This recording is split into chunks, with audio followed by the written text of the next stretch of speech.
I'm Philip Stoughton from My House to Yours. Welcome to EMS at Sea Level. I am joined by Andrew Scheuermann of Arch Systems. Andrew, we chatted recently in Silicon Valley. Pleasure to be having you on this podcast. And as I mentioned to you then, I'm a fan of your podcast. Congratulations on getting that off the ground and getting it started.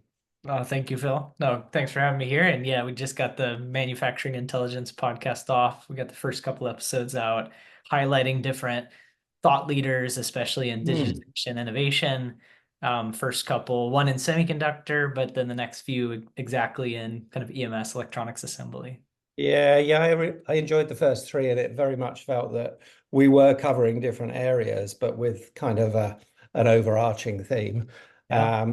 And that was nice to see. And looking forward to episode 4 dropping. And you're on my follow list, so Awesome. we'll make mention of it in the show notes Likewise. here, so people can follow.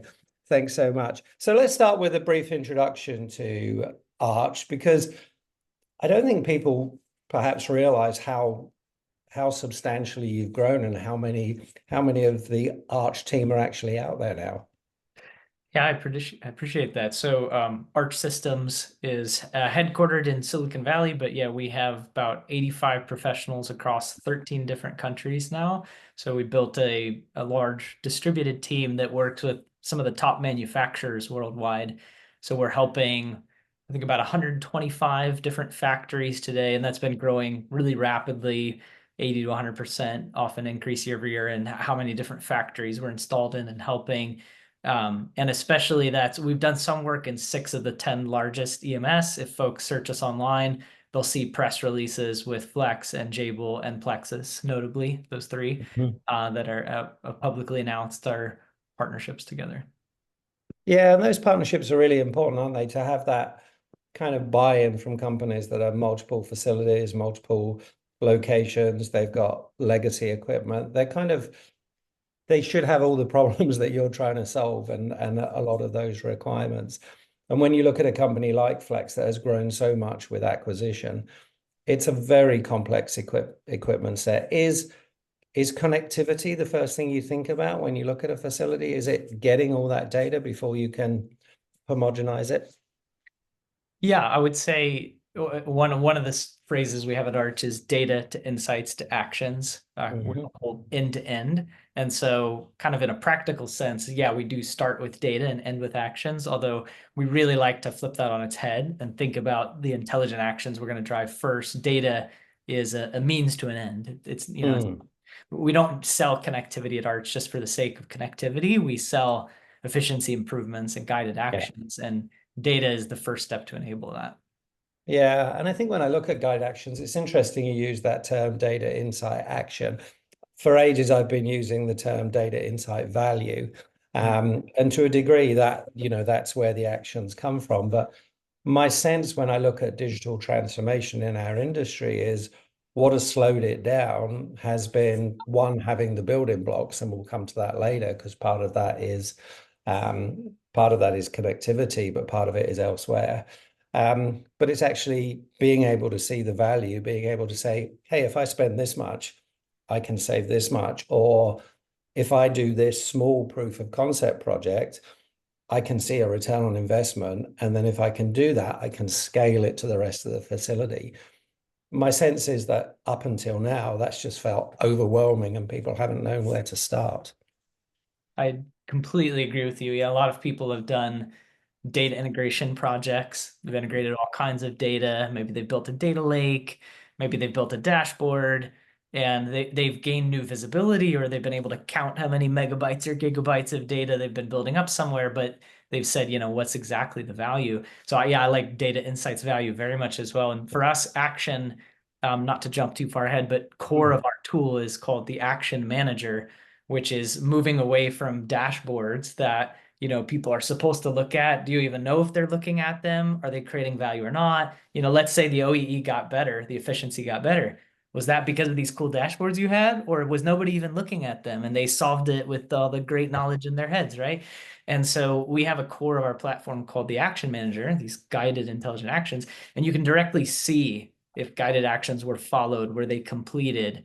And so we do measure the KPIs and the ROI for all the sites that we're in. And the best ones that are achieving, 30x ROI plus on their license costs are exactly also doing 10, 15, 20, 25 actions per line per week, right? You see exactly that they're clicking off actions. And so there's a one-to-one with having advanced technology and really using advanced technology to improve the KPIs.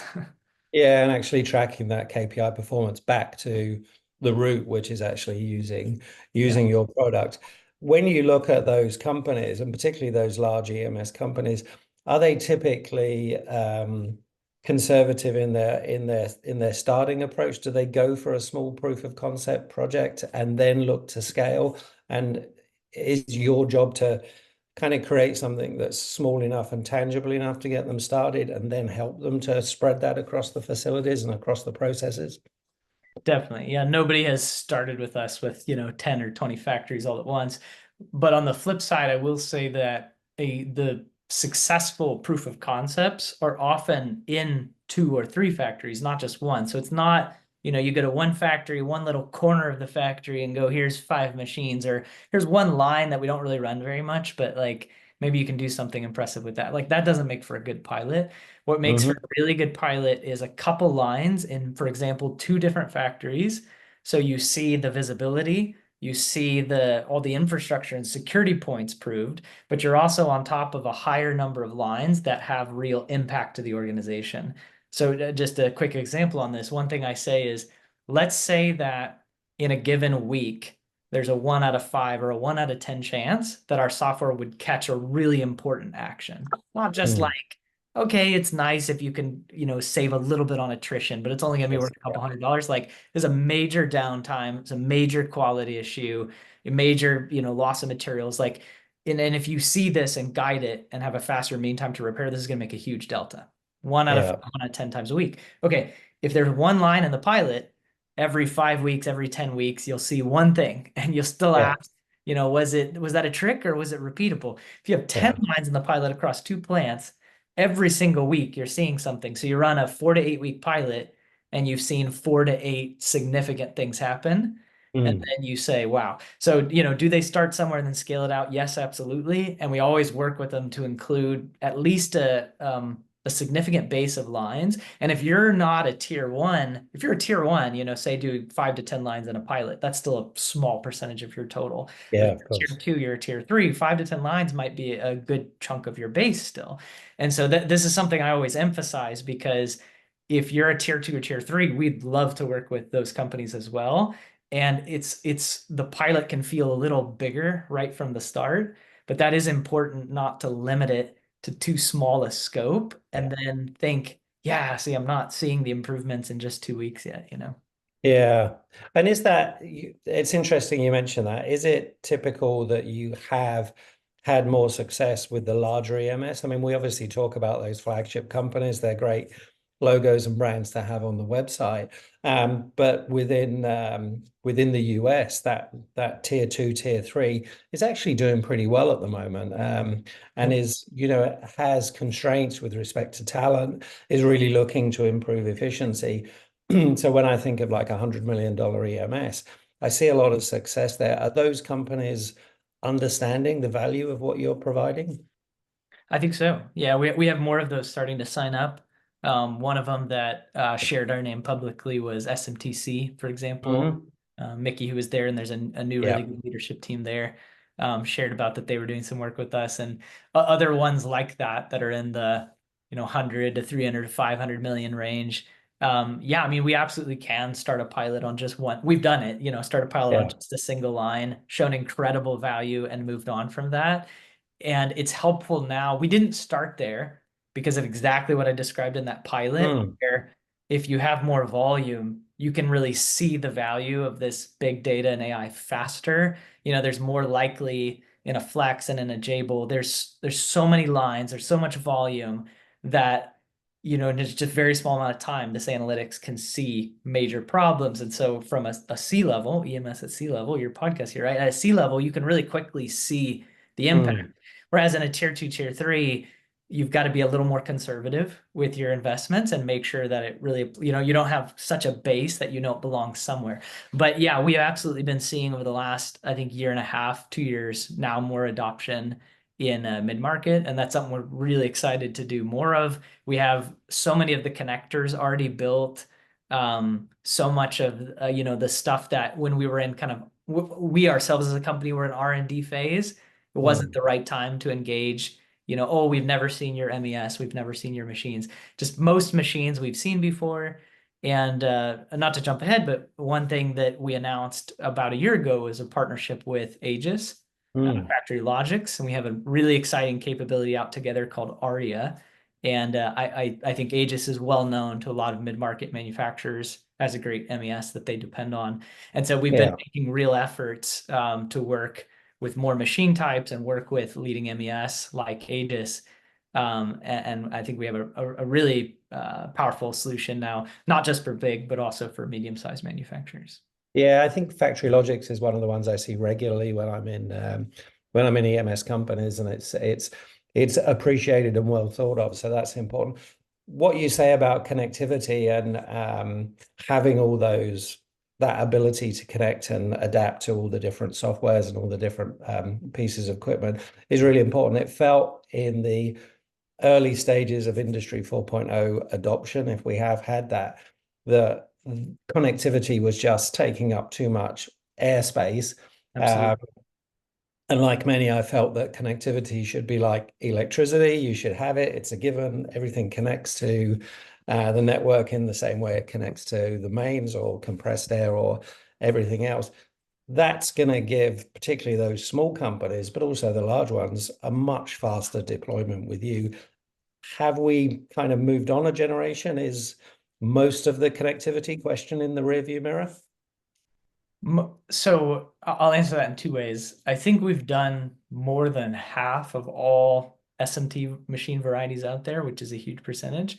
But the other thing is our speed at doing them too. Like, I don't know, 4 or 5 years ago when company was still earlier, some of the first ones we're doing are like Fuji machines and ASM machines and Koyoung. By the way, even like Fuji, ASM, Koyoung, they have different generations of technology. So we've written it's not like one connector for all of Fuji. Like, are you talking to Nexum? Are you talking to, the host interface of Fuji Tracks or Flexa and et cetera?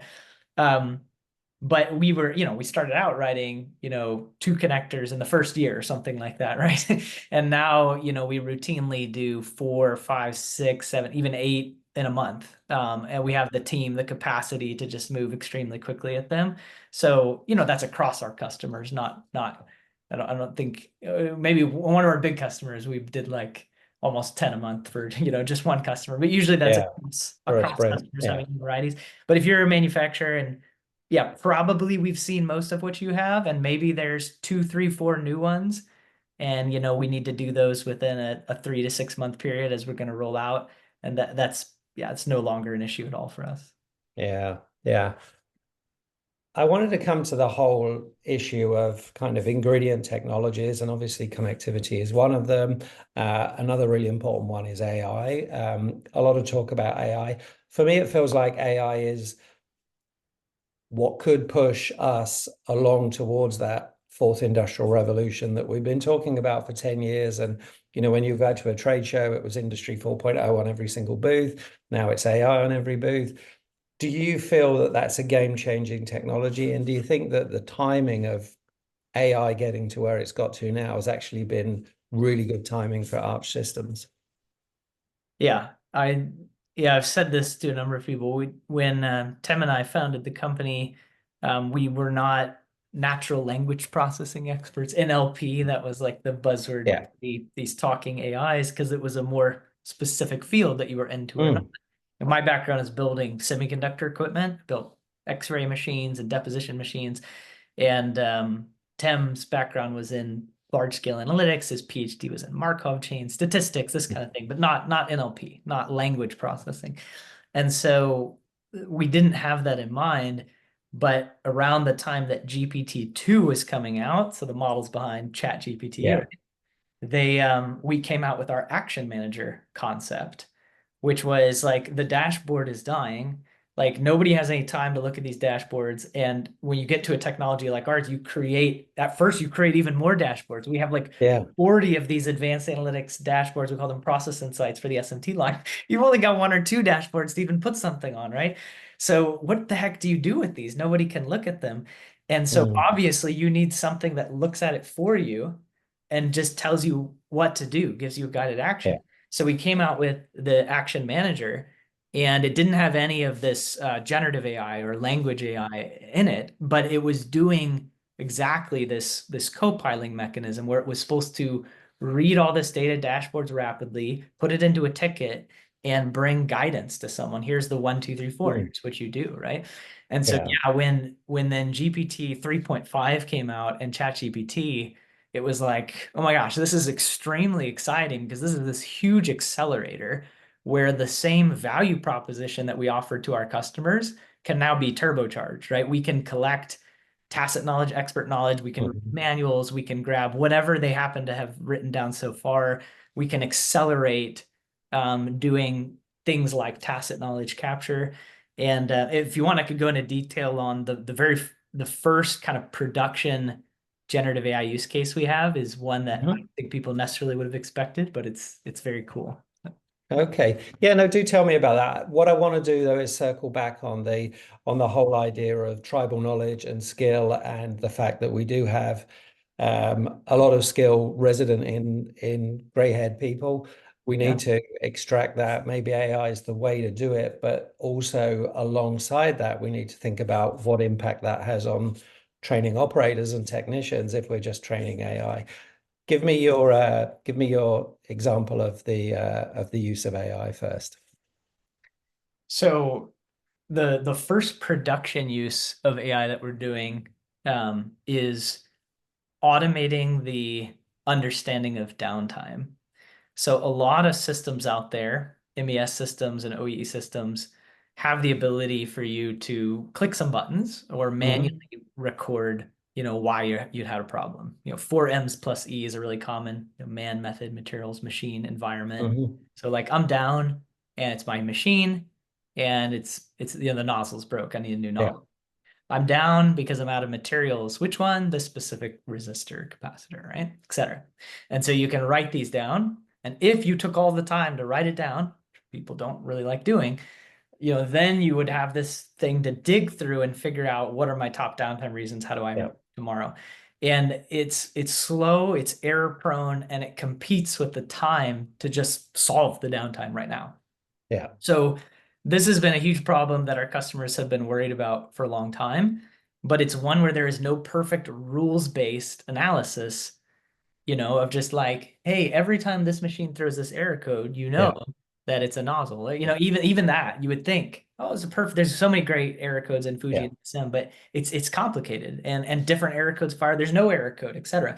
But this is amazing for generative AI because what we do is we take all the rich data we have from machines, and also we now have a mobile app where people can talk in their native language, broken English, Spanish, Chinese, whatever it is, take a Mhm. picture of just what they're seeing.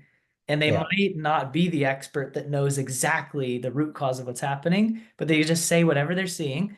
And we have all the information in the machine and we give it to the AI, which is getting smarter and smarter. And we say, hey, AI, this organization has 50 downtime codes.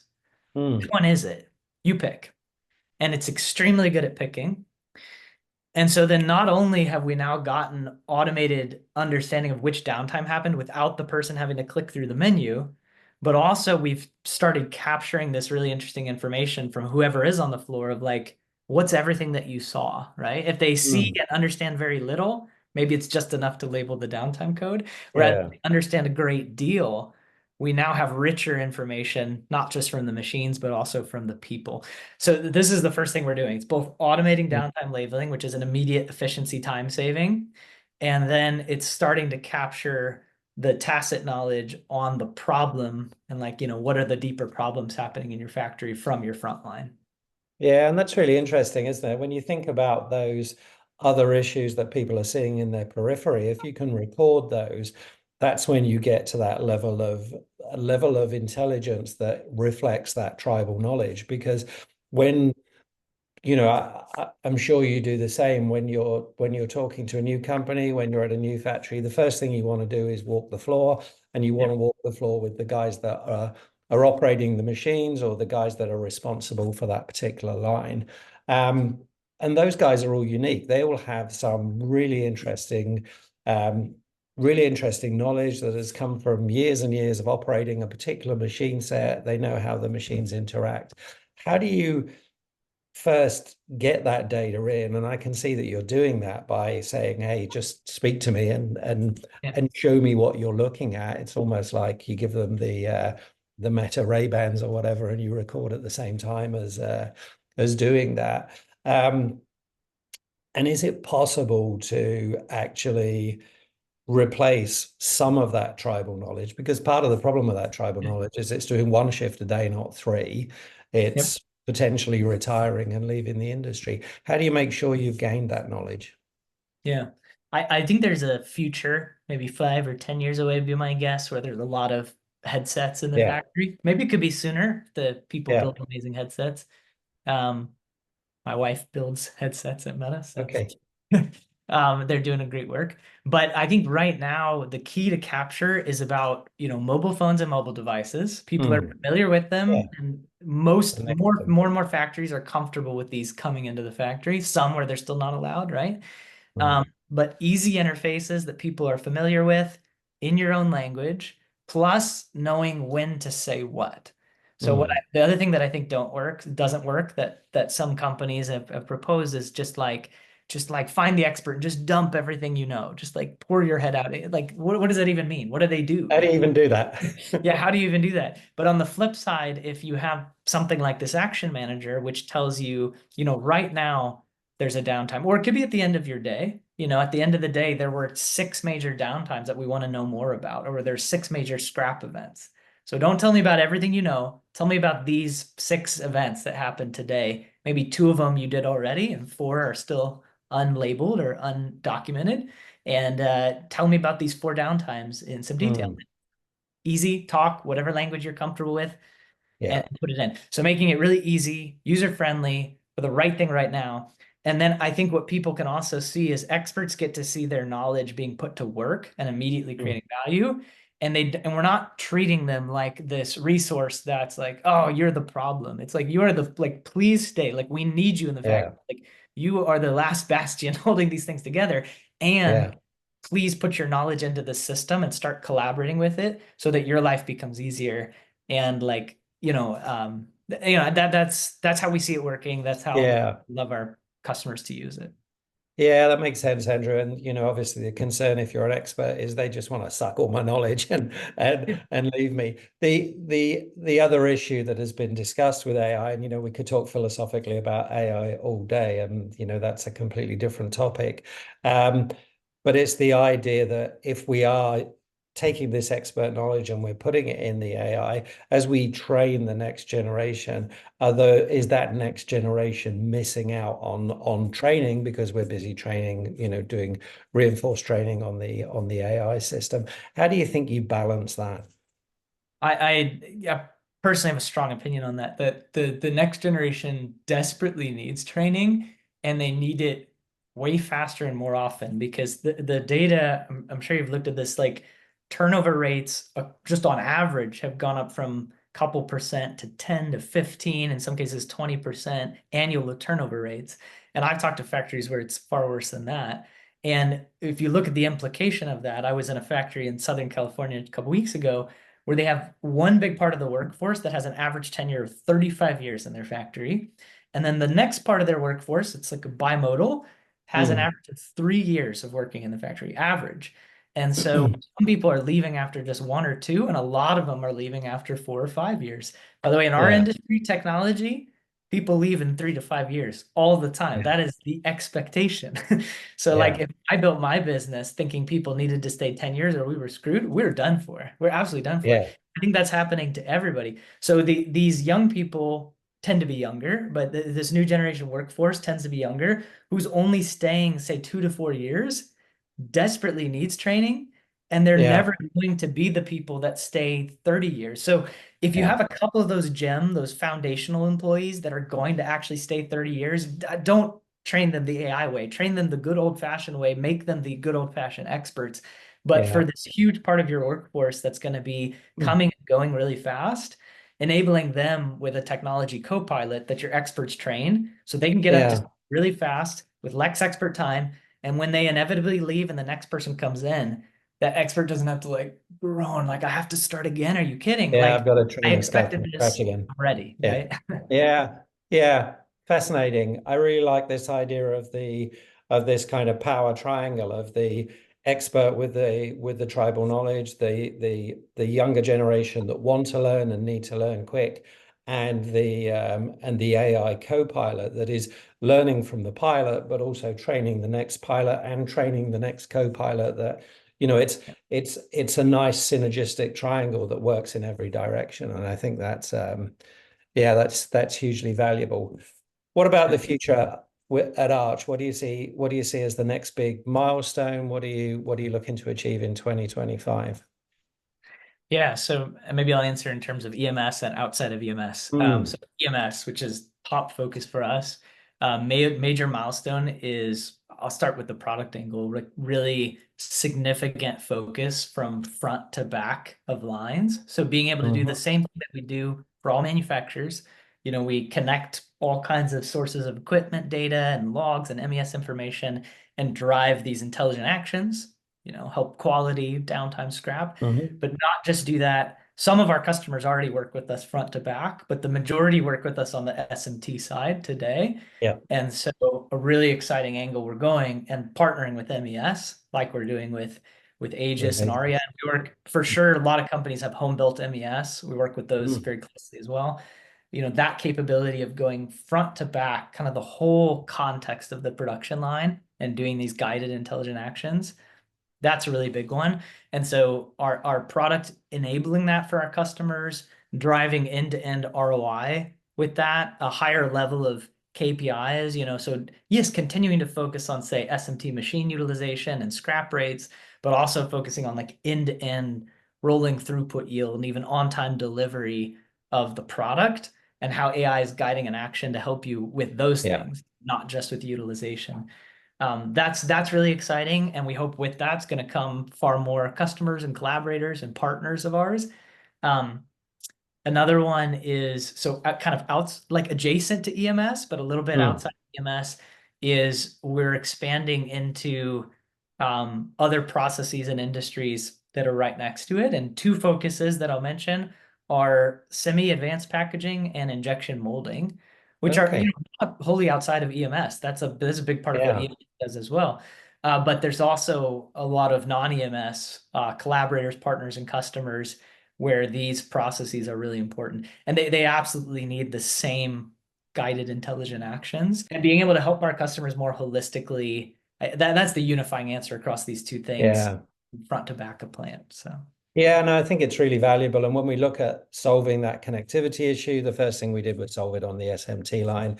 And the SMT line feels like there are still some important efficiencies to be gained, change over time, as you say, downtime, all those issues. But when you get off the SMT line, there's a whole world of exciting opportunities in terms of increasing the performance of the product and moving into other sectors. Really exciting. I think Aegis are in a couple of thousand factories around the world.